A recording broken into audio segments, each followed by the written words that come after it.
Bloomberg Audio Studios. Podcasts, radio, news.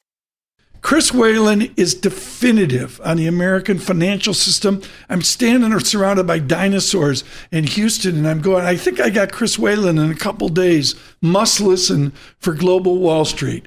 He joins us now. I can't say enough about his value to the American financial system, his history, his books, and also his work at Whalen Global Advisors. Chris, I'm just going to cut to the chase. First Brands, Tricolor. Are we living 2006, Chris Whalen?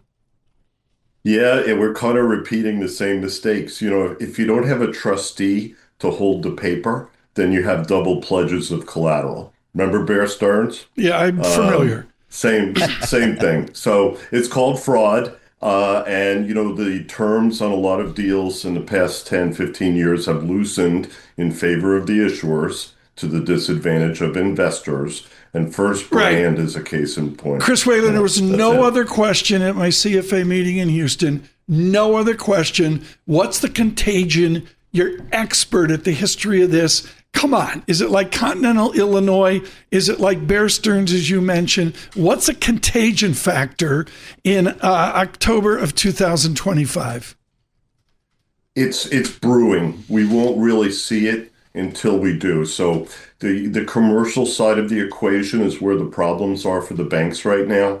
They are trying to hide them as best they can. We've just changed the accounting rules for loan modifications, by the way. So if it pays for 12 months, we pretend the loan was never modified. How cool is that? And I think that the industry, the regulators are all walking past the graveyard because private equity, commercial real estate, all of these sectors are still having significant problems. On the other hand, the consumer is quiet. We've been releasing reserves and reducing provisions for loan loss on the consumer side because there's nothing happening yet. That may come next year. But the commercial side is where the action is right now, Tom. Chris, I've learned a new term, I guess, in the last few weeks, and that is debasement trade, whereas my understanding is investors are saying, I'm worried about all this government spending around the world, so maybe I don't want to own government securities like currencies, maybe even the government debt, and that includes the U.S. stuff. Maybe I'll buy some other stuff like gold. What do you make of that? I've been telling my readers to put at least 10 to 15% of their total allocation into gold for most of this year. And I think it's only beginning to start for the simple reason that there isn't a lot of deliverable supply in gold. People are worried about deficits. They are worried about the dollar. And I think they're right to do so. The dollar is probably going to continue to go down.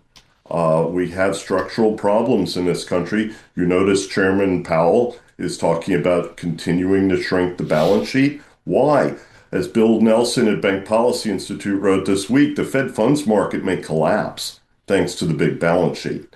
So we have a lot of issues in the background. The markets look great. AI, everybody's still making tons of money. But in the background, people are worried because when you have these all-time highs one after another, they tend to not be confirmed after a while. For Global Wall Street Worldwide on YouTube, across all of our audio product, Christopher Whalen joins us. His one volume on the American financial system, my book of the year, ages ago. We're begging him. He's going to put a book out. DiCaprio's scheduled. Oh, all right. Got him signed up. Paul, nice. Continue with Chris Whalen. Chris, talk to us about liquidity in the marketplace. And I'm thinking about not so much the stock market, but just kind of across the fixed income space, maybe the currency space. Is that a worry for you? Yes, very much so. It's almost like we're back to December 2018 when Jerome Powell almost ran the ship aground. You recall they pivoted very quickly in January of 19 and started easing. That's when they went to this ample reserve policy that they've had since then. And I think that what we're worried about is that the model that the Fed uses to judge whether liquidity is adequate or not is based on GDP, which has nothing to do with anything. Liquidity is highly compartmentalized. It does not flow one way and another. So you really don't know until there's not enough. Chris, and I think that's where we are today. Chris, I got to get two things in here. It's too important. Sweeney's lined up. Sweeney's got notes this morning for Chris Whalen. I have Christopher Waller tomorrow. What is Chris Whalen's question for Governor Waller, a presumptive chairman? What's your question, Whalen? He was very bullish on shrinking the balance sheet earlier this year. Ask him how he feels now.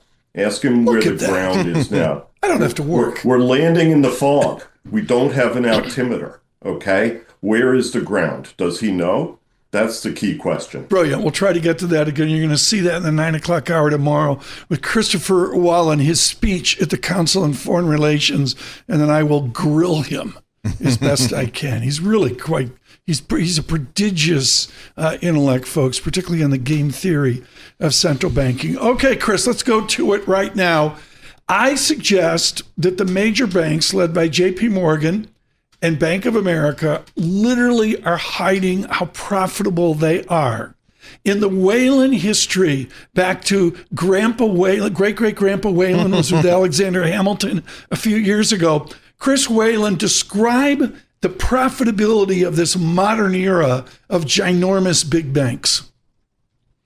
I'm not sure that they're that much more profitable today than they have been in the past. Asset returns are barely 1%. They are giving back capital because they're underutilized. Why are they lending all this money to non-bank, non-depository institutions? Because loan demand otherwise is pretty slack. You know, deposits are growing twice as fast as demand for loans. So hopefully when rates fall, we'll see volumes pick up a bit. Like last September, this September too, by the way, is going to turn out to be a very good month for banks and non-banks. But, you know, bottom line is that there are so many alternatives to traditional banks now that have been spawned in the equity markets and are funded with equity and debt, that you have plenty of places to go. Spawned. Yes, exactly. Only Whalen would say spawned. Hey, private credit was spawned. Exactly. Hey, Chris, I want to get your thoughts on the housing market broadly defined here. That affordability issue continues to be a huge issue for people, particularly young people. I got a mortgage rate, still got a 6 handle out there, and I've got housing costs that are up 50% since 2019. This is a problem, isn't it? It is, but it's a problem that's going to be fixed. Donald Trump is going to goose the housing market with his friend Bill Pulte. They want to support home builders at a time when the home builders have already got too much inventory. Supply has caught up with demand. And remember the prediction of my good friend Stan Middleman, the founder of Freedom Mortgage, misery on the 8s. I think we see a maxi home price reset in 2028. If you've got that high coupon mortgage, wait a little bit and maybe go into a floater, and then you'll be able to refinance it much lower in a couple of years.